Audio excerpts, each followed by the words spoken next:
Hi everyone, welcome back to my channel. Today I'm starting a brand new journal. I'm going to do a fashion journal, which I'm super excited to do. I have been wanting to do one of these for the longest time, but it just kept getting put off, and I'm so glad to finally get to start one.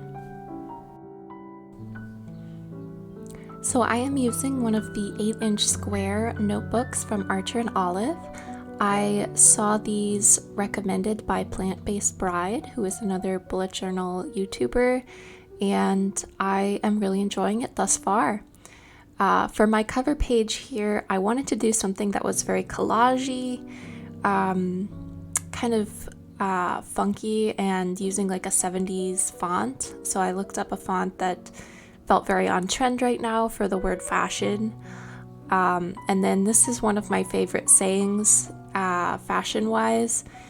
It reads, "Minimalism is dead. Long live tacky extravagance, performative excess, artless luxury, and all forms of opulence for its own sake. Long live bad taste." And I just love the freedom that that expression has. To me, it's just about just feel free to break the rules and do what makes you happy in terms of fashion.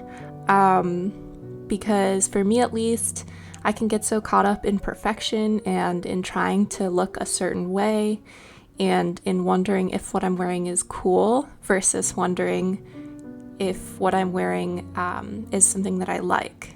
And that's what I've always enjoyed about maximalism, and I'm very into maximalism.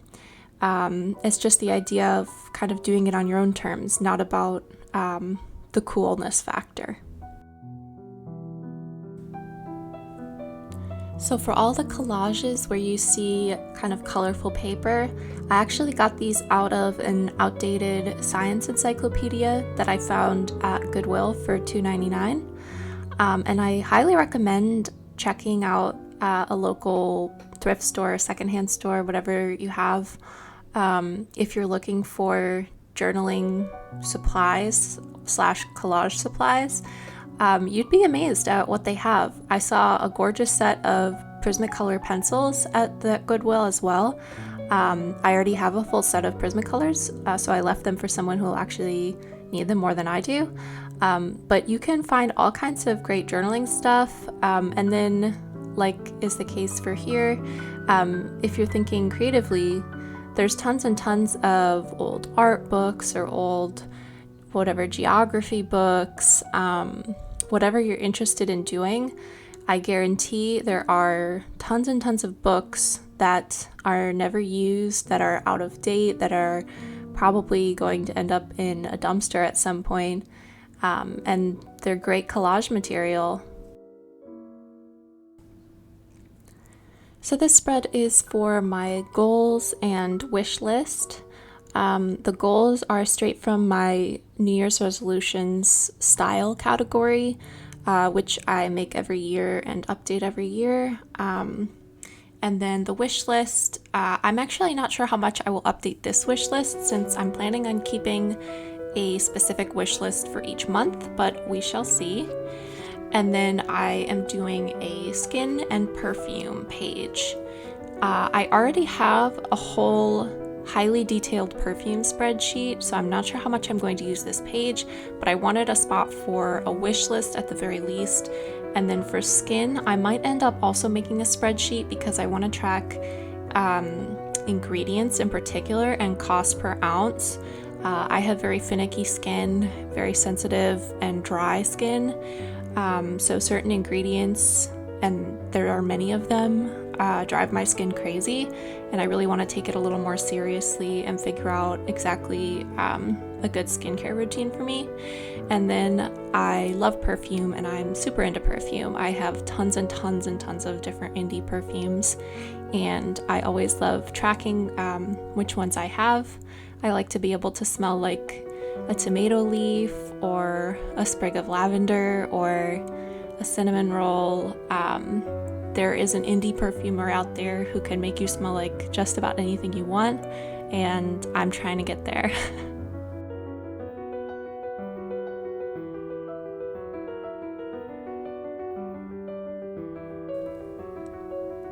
So for my monthly pages, I stumbled across these gorgeous graphic 45 scrapbook papers that have each month of the year and this magnificent kind of historical, I believe it is Art Deco fashion on each paper, and it's different for each month of the year. And I couldn't believe how absolutely perfect this was, and I'm gonna probably continue to use these as sort of a base for each month as I go through. We'll see, maybe I will move away from that if I don't like a certain month or I want to do something else, but I thought this was absolutely magnificent, and I love how simple it is. You just kind of cut up the paper and use it wherever you want it on your spreads. And to be honest, you could use this in a regular, any kind of bullet journal setting. It doesn't have to be fashion related. It just worked so well for me that they've got gorgeous dresses on, but it really would work with any kind of setting. You could use this as kind of a backbone of any kind of bujo theme. But for me, I went ahead and chopped these up, and pages that I wanted for every month included a goals page for the month, and the goals is obviously kind of fashion aesthetic related goals.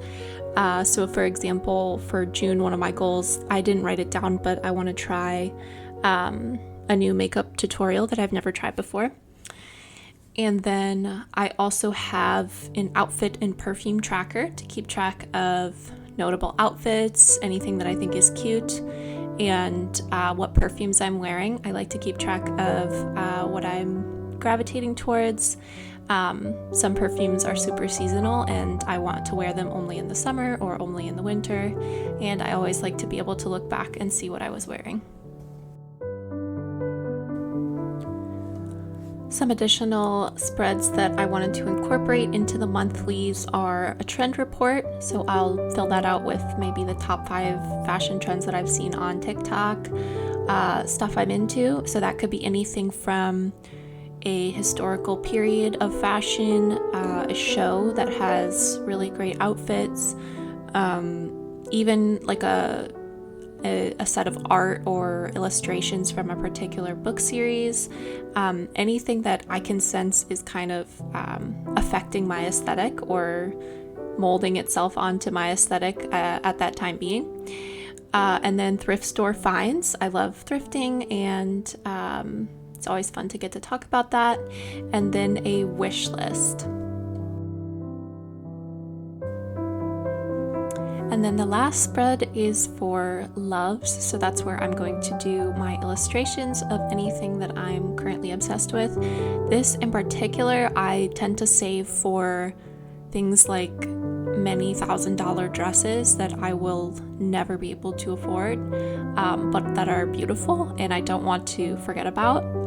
So usually I just pin that kind of stuff to my Pinterest, but I think it's also kind of fun to make little compilations of things that I find beautiful at a given time, since that sort of thing does change and you come back a year later and you don't love it quite as much. But I like having that little time capsule of an illustration.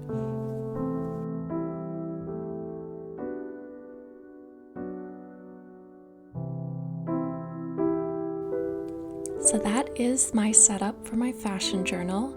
Let me know your thoughts, and as always, thank you guys so much for watching, and I'll see you next time.